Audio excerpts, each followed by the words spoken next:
Here we go. Watch Kristina waltz in and catch Ava in the act. Classic Ava doing her usual thing, completely clueless. And let's not pretend Sonny is some sort of saint here. He's just as guilty as Ava when it comes to the bad stuff, but somehow he thinks he's entitled to keep Avery from her like he's the moral compass of the world. Please. Speaking of which, what happened to Ava's own money? She had a fortune before Nicholas came into the picture.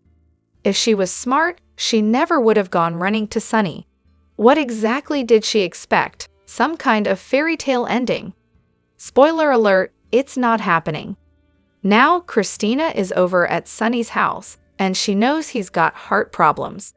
If she walks in and sees Ava trying to bribe Sonny for his meds, yeah, Kristina's probably going to have a meltdown and unalive Ava. And Ava. She has no clue Kristina's around. If she did, she'd be smarter than playing with fire like this. Wait, did she really just do that? Yep, she did. I saw it all coming a mile away. We lifers have witnessed this exact kind of drama before. Hello? Edward and Tracy. Tracy, the queen of withholding daddy's medication. Classic move. And now, here we are with Ava, crawling to Sonny, begging for a couple of messy bucks. Well, 2 million, to be exact. And Sonny. He saw right through her lies, thanks to Kristina's intel. Ava's pushing him, and he's pushing right back harder. Then, boom, Sonny collapses. And Ava still won't give him the meds unless she gets exactly what she wants. But wait, here's the kicker.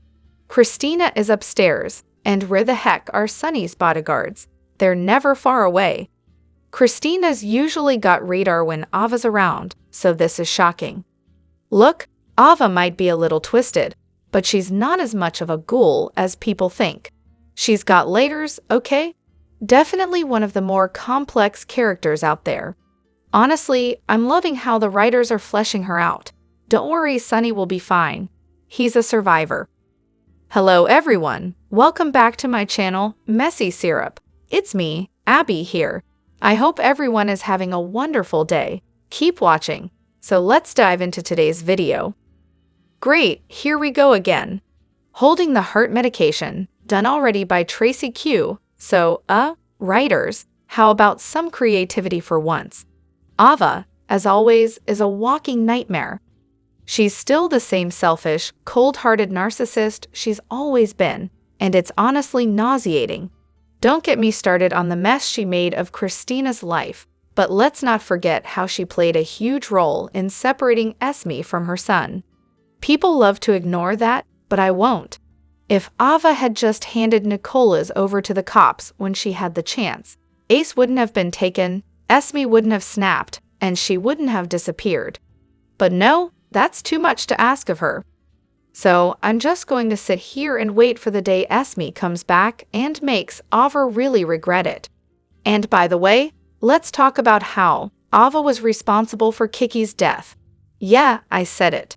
She failed as a mother, and honestly, it terrifies me to think of what she could do to poor Avery when she grows up. They need to keep that nightmare of a woman away from her. Ava Jerome is nothing but trouble. Now we've got these copycat lines from Tracy and Edward. Seriously, is this the best they can come up with? Because Ava is hands down the worst thing to ever happen on GH. Right up there with Carly, of course.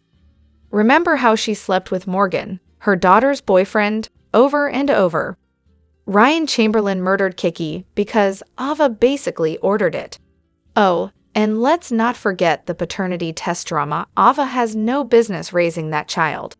Avery's real father is Morgan, not Sonny, but of course, Carly had to tamper with those results. Typical GH nonsense. Anything is possible. Withholding medication, not helping someone when they need it. That's just pure evil. And don't even get me started on parents who try to deny the other parent time with their child. That's beyond low.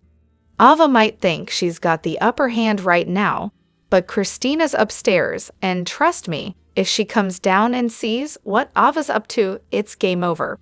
Let's not forget Kristina's in the next room, playing a game with Donna. If she walks in and catches Ava in the act, or rather the lack of act, she'll get Sonny his meds in no time. Ava, you better watch out. Sonny, seriously, why couldn't you just hand Ava the money without strings attached? Maybe just toss in a tiny condition, like, hey, Christina, you can take Avery to your fancy event on my day. Have fun. But no, you've got to complicate everything, as usual. And about Christina, I thought she was in grief counseling. Guess that didn't work out so well, huh? As for Ava, what did she expect? That Sonny would be a saint and not capitalize on her need for cash. Their so-called truce didn't last 5 minutes. Shocking, right? I can't be the only one fast-forwarding through the endless Ava and Sonny drama. Seriously, these two fighting over their kid again. And don't get me started on Rick. They're all equally exhausting. Yawn. Oh, and the whole Jocelyn storyline. Yeah, let's make her a WSB agent. Because that's the logical next step. WSB? Really? Had to skip through all the Brennan and Carly scenes too. Sonny really needs his meds, and Ava just stands there, watching the train wreck unfold. It's like deja vu from the 70s with Tracy withholding Edward's heart meds. Come on, we need fresh writing, people. As for Jocelyn being in the WSB, let me just say it's beyond ridiculous. I'm about to throw my remote at the screen. And here's the real shocker. Drew is actually Shiloh. Yeah, I'm calling it. Shiloh survived somehow, got himself a new face, and took over Drew's identity. Remember when Drew, played by Billy Miller, was headed to some country to return money, and then poof, his plane crashes? Well, guess who's out for revenge? Shiloh. The real Drew is probably locked up somewhere, and the guy we've been seeing is just Shiloh playing the long game. It all makes sense now, especially his weird obsession with Willow. Mark my words, people. It's coming. And Kristina? Can she please do anything other than talk about Ava? I can't stand her. She's so annoying. Please, for the love of sanity, get rid of her. So now Tracy and Ned are about to find out that Gio's mom is Brooklyn and his dad is Dante. How delightful. This is going to be a total bombshell, and you know it's going to be so messy. Throw in the fact that Tracy's got a great-grandson to complicate things further, and we've got ourselves the drama of the century. Oh, and let's not forget Dante and Chase's awkward little friendship, not to mention Brooklyn's marriage to Chase. Who wouldn't want to dive into that soap opera? I mean, I can't help but love Tracy. She's always a riot, and yeah, Gio and Emma are cute together, even though, let's face it, some people just love to hate on Emma. But seriously, I'll take Agent Joss over whiny Kristina any day. Kristina's only job these days seems to be to whine about her baby while completely ignoring Molly's feelings and doing everything she can to keep her other sister away from their mom, just out of pure spite. Classy. And Carly? Well, Carly's got a real gem of a boyfriend, doesn't she? She's over at Jack's, warning him that Jason will totally kill him if something happens to her. That's supposed to be romantic, right? I'm sure if the roles were reversed, Carly would have a fit. But hey, who needs consistency when you can just make threats all around? Then there's Sonny, slowly sinking to the floor like we didn't all see that coming. I personally found it hilarious. Ava's reaction, absolute perfection. She's got the sarcasm to match the situation. And don't even get me started on Emma and Gio. What is going on there? Gio clearly doesn't seem all that into her in a romantic way, and they're trying to justify why she's so obsessed with the Quartermains because someone saved her. But seriously, Emma's acting like she owns their business now. And what's with her suddenly realizing that Gio was adopted? That's going to be a fun reveal. Oh, and Carly's warning Brennan about Jason's threats. You've got to be kidding. The one thing we could always count on in this mess of a show was the loyalty between those two. Now they've gone and ruined it. So disappointing. I was really hoping Nina and Drew's affair would come in handy to take him down. Maybe they'll actually do something with it soon so Willow and Carly can both get what's coming to them. But Carly, listen to your friends. Brennan is as corrupt as they come. And honestly, I'm getting tired of Joss's storyline. Can she just tell her mom already? Christina's negativity is going to get Sonny killed. But I guess that's just who she is. Oh, and don't even get me started on Lulu. Both she and Kristina need to get over themselves already. Who else is just dying for Lulu to crawl under a rock and disappear for the next 4 years, or even a dozen? Bonus points if she takes her precious kid with her. Honestly, I'd almost forgotten how unbearably annoying Lulu is. But guess what? It's all coming back like a flood. Case in point, when she told Chase, after he threatened to arrest her for breaking into Martin's room, he's my uncle. Oh well, that totally makes it okay to break into someone's private space and snoop through their personal stuff, right? And then use it against them for your own little agenda? Brilliant logic. What a gem of a character. And don't even get me started on how she keeps inserting herself into Brooklyn's life, yelling about her past completely unprovoked. Like, how many times do we need to hear about it? Lulu, we get it. You're so much better than everyone else. I really lost any shred of hope I had for her when she had the nerve to scream at Brooklyn for keeping Rocco's half-brother a secret. Meanwhile, Lulu's out here trying to rip Rocco away from the only real brother he's ever known, Danny. It's a whole mess. Let's be real. I can't stand this character, and frankly, the actress doesn't do her any favors. Lulu is stiff and comes off way too old for the role. Seriously, she looks older than Lucky. It's a little much. And don't even try to tell me it's not pathetic that Lulu keeps rehashing the same tired drama from over a decade ago. I had to laugh when she said she had to keep a secret from Dante, as if Brooklyn somehow forced her into this mess, instead of, Lulu breaking and entering like a pro and creating the situation herself. But hey, let's not focus on the facts. I knew I wouldn't like this version of Lulu. There was a tiny, fleeting moment in the beginning where I thought maybe I'd be wrong, but nope. M used to play her with a little more nuance, but now it's all back to the same old shrewd, insufferable Lulu.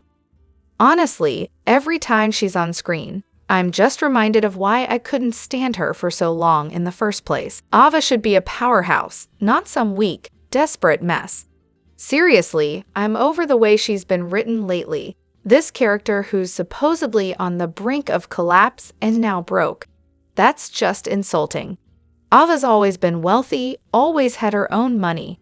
She should be a force to be reckoned with, not a pawn begging Sonny for cash. And don't even get me started on the fact that she's turning to him for money. Sonny, of all people.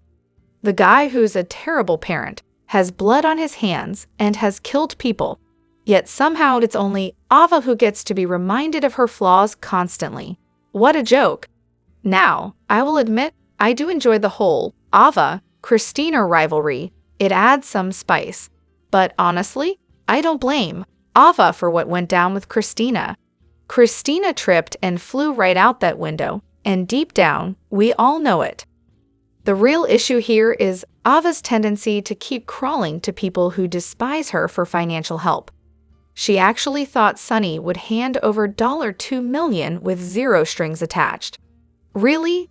Throwing Michael's issues with Sonny into the mix was a rookie move on Ava's part, especially when she knew about the whole medication tampering thing and didn't bother to fill Sonny in. Let's be real, both Sonny and Ava are crappy parents. But the way Ava's being written right now, honestly, it's just a mess. New Brennan. Let's talk about him, shall we? So, what's the verdict? How's everyone feeling about this new guy? Charles Measure. Yeah, the old Brennan. Hot, charming, with that commanding presence that made you weak in the knees. He had it, no doubt. But now, enter Chris McKenna, who, surprise, surprise, has something special. I'm not saying he's a perfect match, but there's this weird earnestness about him, like he's genuinely trying. And believe me, that's a nice change. Sure, Measures Brennan had that sexy, devil-may-care vibe, but let's be real, I never trusted that guy for a second. But McKenna's Brennan, I'd actually lean in with him. He's got this whole vulnerable, serious thing going on, even if he's a bit more pouty than I was expecting. But hey, he's trying something different. I'm not hating it. Still, there's something missing, that spark. That electric magic that Charles brought. It's like when Scorpio first showed up, right? You couldn't help but feel that energy. McKenna's Brennan might be okay, but he's still got a lot of ground to cover if he wants to leave me on the edge of my seat the way Charles did. Just saying. Absolutely. At this point, I take Valentin over any of them, Sidwell, Drew, or Sonny's girlfriend. The way they treat James is just wild. They'll use him for a day or two, maybe a week or two, and then poof, gone for months. This guy was a regular for years, and now they treat him like he's invisible.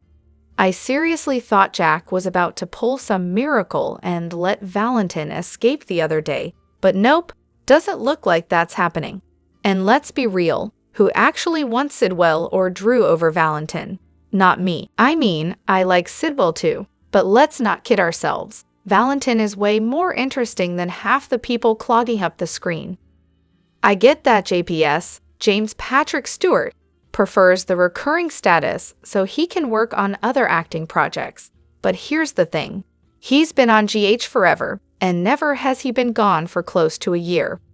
Last time, he was missing for nearly a year. That's definitely not his call. He loves playing Valentin. So who's the genius in charge who's keeping him off screen while bringing in characters no one asked for? At this point, even Willow's lost the plot because of Drew. And yeah, gonna miss his singing at the nurses' ball, if they even bother to have one again. As for Sidwell being Blaze's dad, I had actually hoped Blaze was Sky and Alcazar's daughter. More legacy, more Quartermains, something worth tuning in for. But I guess that's too much to ask. In any custody battle, Michael's winning full custody of Wiley and Amelia is basically a no-brainer. Why? Well, because Willow, their mother, completely wrecked her family by cheating on her husband with his own uncle, Drew. Now, she's living with said uncle, and she's moved her kids, including Michael's, right into that mess of a household. Meanwhile, Michael is over in Germany, recovering in a burn unit after nearly dying, while Willow and Drew are getting busy. Yeah, you read that right. Michael was literally burning alive while they were, well, burning up their relationship. In any family court, Michael would walk out with custody faster than you can say liar, liar, pants on fire. But wait, what family courts are you attending? That's not how it works. Infidelity doesn't really factor in. In fact, you'd be hard-pressed to find a court that would care about who slept with whom, especially when the person who did the cheating is still the mother. Oh, and let's not forget Drew, the convicted felon. The guy Willow is exposing Michael's kids to, because that's a totally healthy decision, right? It's one thing for it to be the parent with a shady past, but now there's a criminal in the picture. But here's the real kicker. How in the world can Drew run for office and win, despite being a convicted felon, yet he can't vote or even hold a regular job? America, man, make it make sense. The standard is always the best interests of the children, and sadly for Willow, it's not about who can play house better.